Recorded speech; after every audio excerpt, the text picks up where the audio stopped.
Hello viewers, welcome to my video. দিনটা ছিল 7ই December, শনিবার। তো সাডেনলি আমরা দুজনে ডিসাইড করলাম, মানে আগের দিন শুক্রবার রাত্রে চল ঘুরে আসা যাক। তো আমরা ডিসাইড করলাম আমরা যাব বাঁকুড়ার দিকে। এই যে আমি হাতে হেলমেট নিয়ে রেডি হয়ে গেছি, দাঁড়িয়ে আছি বাইরে, আরও ওই দিক থেকে বুলেট নিয়েও চলে এসছে গ্যারেজ থেকে। তো এখন আমরা রেডি, এরপর আমরা রওনা দেবো। আমাদের কথা ছিল সকালবেলা 6টায় বেরোনোর, কিন্তু বাঙালির সময় তো কোনো ঠিক থাকে না আমার। আর এই যে ও আগে ফোনের মধ্যে জিপিএসটা অন করে নিচ্ছে, দিয়ে মোবাইল হোল্ডারে লাগিয়ে নেবে, তারপরে আমরা বেরিয়ে পড়বো। এখন আমরা বেরোলাম, আর এখন ঘড়িতে বাজে 8:08। আর আজকে আমরা যাচ্ছি পিয়ারডোবা এয়ারফিল্ডে, যেখানে নাকি দ্বিতীয় বিশ্বযুদ্ধের সময় বিমান নামতো। ওটা জয়পুরে একদম জঙ্গলের ভেতরে অবস্থিত, আর ওটা বাঁকুড়া ডিস্ট্রিক্টে পড়ে, যেটা চাতাল নামেও পরিচিত। তো তোমাদের আমরা এই পিয়ারডোবা এয়ারফিল্ডের পুরো রাস্তাটা, মানে পুরো রুটটা শেয়ার করব, তোমরা দেখতে থাকো। আমরা এখন দিল্লি রোডের সামনে চলে এসেছি, সিগন্যাল পড়েছে তাই আমরা দাঁড়িয়ে আছি। আর আমি যে ক্যামেরার এই যে বাদিকটা দেখাচ্ছি, এখন যারা কলকাতা বা হাওড়া থেকে আসছো তারা এই দিক থেকে আসবে, এসে বাদিকে টার্নিং নেবে। তো আমরা যাব সোজা ছুটি পার্ক, নিউ দীঘা, ওই রাস্তাটা ধরে নসিবপুরের দিকে, তারপর ধরবো আমরা সিঙ্গুরের রাস্তা। ওই পিয়ারডোবা এয়ারফিল্ড যেখানে দ্বিতীয় বিশ্বযুদ্ধের সময় বিমান নামতো, ওটা একদম জঙ্গলের মাঝে অবস্থিত। তো দ্বিতীয় বিশ্বযুদ্ধের সময় ওখানে একদম হাইটলিভাবে বিমান নামতো। তো তোমাদের সাথে ওই রুটটা আমরা একদম ভালোভাবে শেয়ার করব, তোমরা দেখতে থাকো। তারপর আমরা ওখান থেকে যাব শুশুনিয়া হিলের দিকে।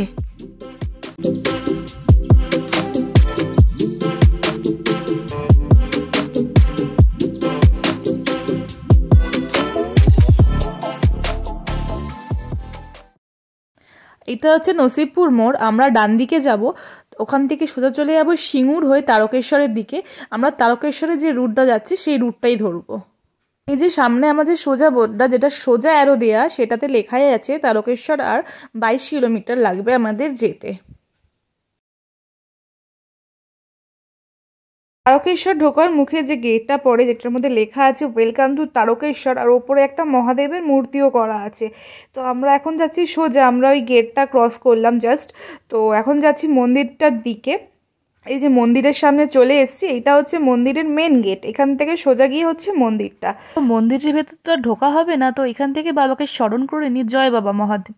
এরপর আমরা তারকেশ্বর ক্রস করে ঢুকবো আরামবাগের দিকে। বলতে বলতে ঢুকেই গেছি, লেখা আছে আরামবাগ পৌরসভা। সকালে তো আমাদের কিছু খেয়ে বেরোনো হয়নি, তো খিদে পেয়েছে হালকা হালকা, তো তার জন্যই খাবারের দোকানও দেখছি। আর ও অ্যাকচুয়ালি দাঁড়াতেও চাইছে না, যতটা পারবে কভার করে নিতে চাইছে তাড়াতাড়ি করে।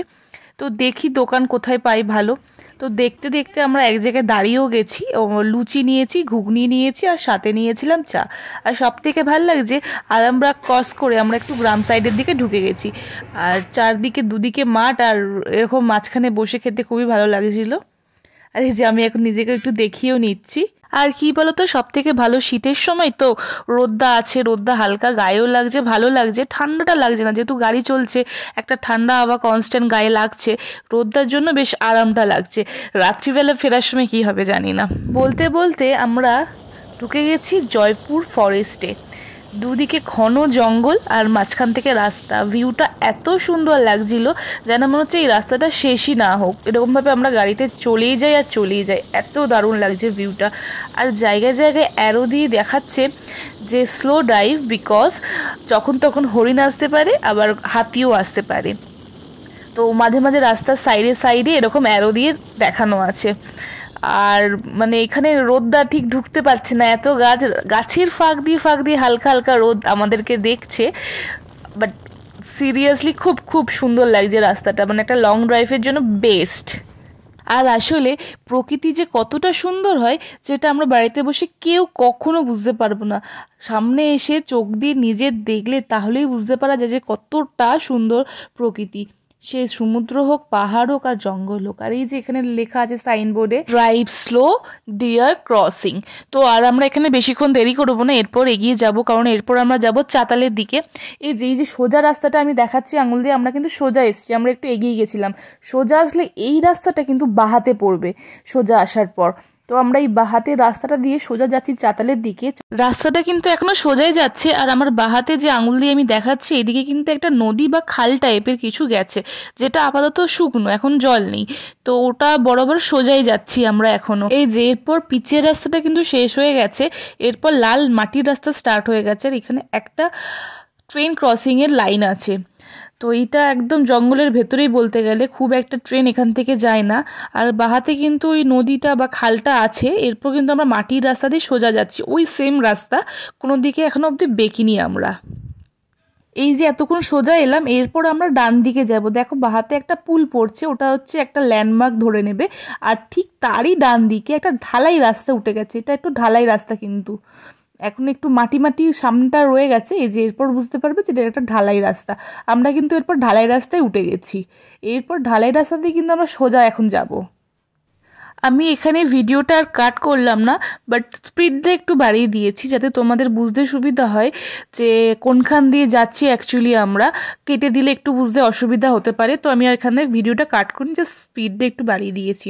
এই যে এরপর এখানে তোমরা ভালো করে বুঝে নেবে, এখানে কিন্তু দুদিকে রাস্তা চলে যাচ্ছে, একটা এই ঢালাই রাস্তাটা সোজা আর একটা এই কাঁচা রাস্তাটা। তো আমরা কিন্তু ঢালাই রাস্তাটা ইউজ করব না, আমরা এই কাঁচা রাস্তাটা দিয়ে এবার যাব। এবার কাঁচা রাস্তা দিয়ে সোজা যাব আমরা।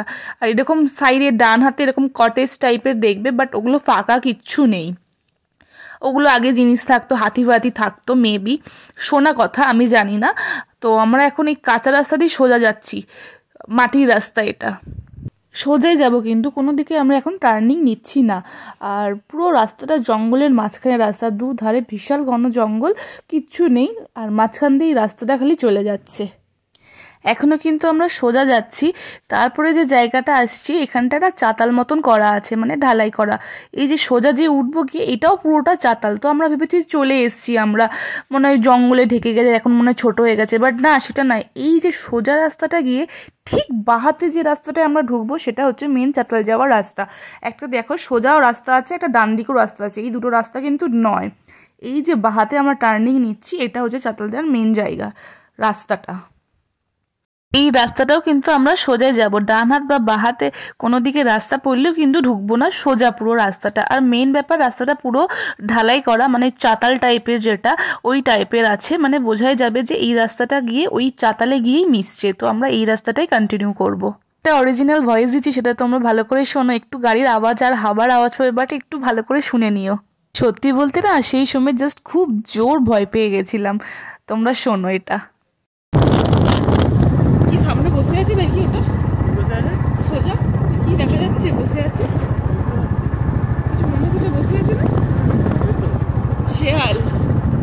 বাবা চিতা মিতা নাকি, বলতে বলতে ব্যাক কর, আমি বাড়ি যাবো,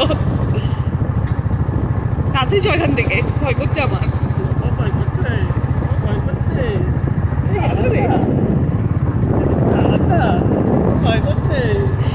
ভয়েরই ব্যাপার, কি দেখছি দূর থেকে বসে আছে, ভয় লাগবে না দেখে? আমি বলছি আমার ভয় লাগছে, আর ও আমাকে ভেঙাচ্ছে, ভয় লাগছে ভয় লাগছে এরকম বলে। তো যাই হোক, আমরা এত রাস্তা অতিক্রম করে আমরা পৌঁছে গেছি আমাদের সেই জায়গায় যেখানে নাকি এক সময় যুদ্ধের টাইমে বিমান নামতো, মানে হাইডলিভাবে লুকিয়ে লুকিয়ে এখানে বিমান নামতো। তো জায়গাটা এতটা বড়, এইখান থেকে দাঁড়িয়ে যে কোথায় শেষ হচ্ছে সেটা এখান থেকে দাঁড়িয়ে দেখতে পাওয়া যাবে না। আর যে দুদিকে জঙ্গল হয়ে গেছে, এটাও কিন্তু চাতালেরই জায়গা। এবার আস্তে আস্তে জায়গাটাই জঙ্গল হয়ে যাচ্ছে, মানে বিশাল বড় জায়গা, মানে বিশালই বড় জায়গা, অনেকটা বড় জায়গা। তাই জন্য আমি এখানে ভিডিওটা একটু বেশি স্পিডটা বাড়িয়ে দিলাম, নাহলে ভিডিওটা অনেক টাইম খেয়ে নেবে আমার। আমরা বাড়ি থেকে বেরিয়েছিলাম 8টার সময়, আর আমরা এই পিয়ারডোবা এয়ারফিল্ডে এসে পৌঁছলাম এখন ঘড়িতে ডট বাজে 12:14।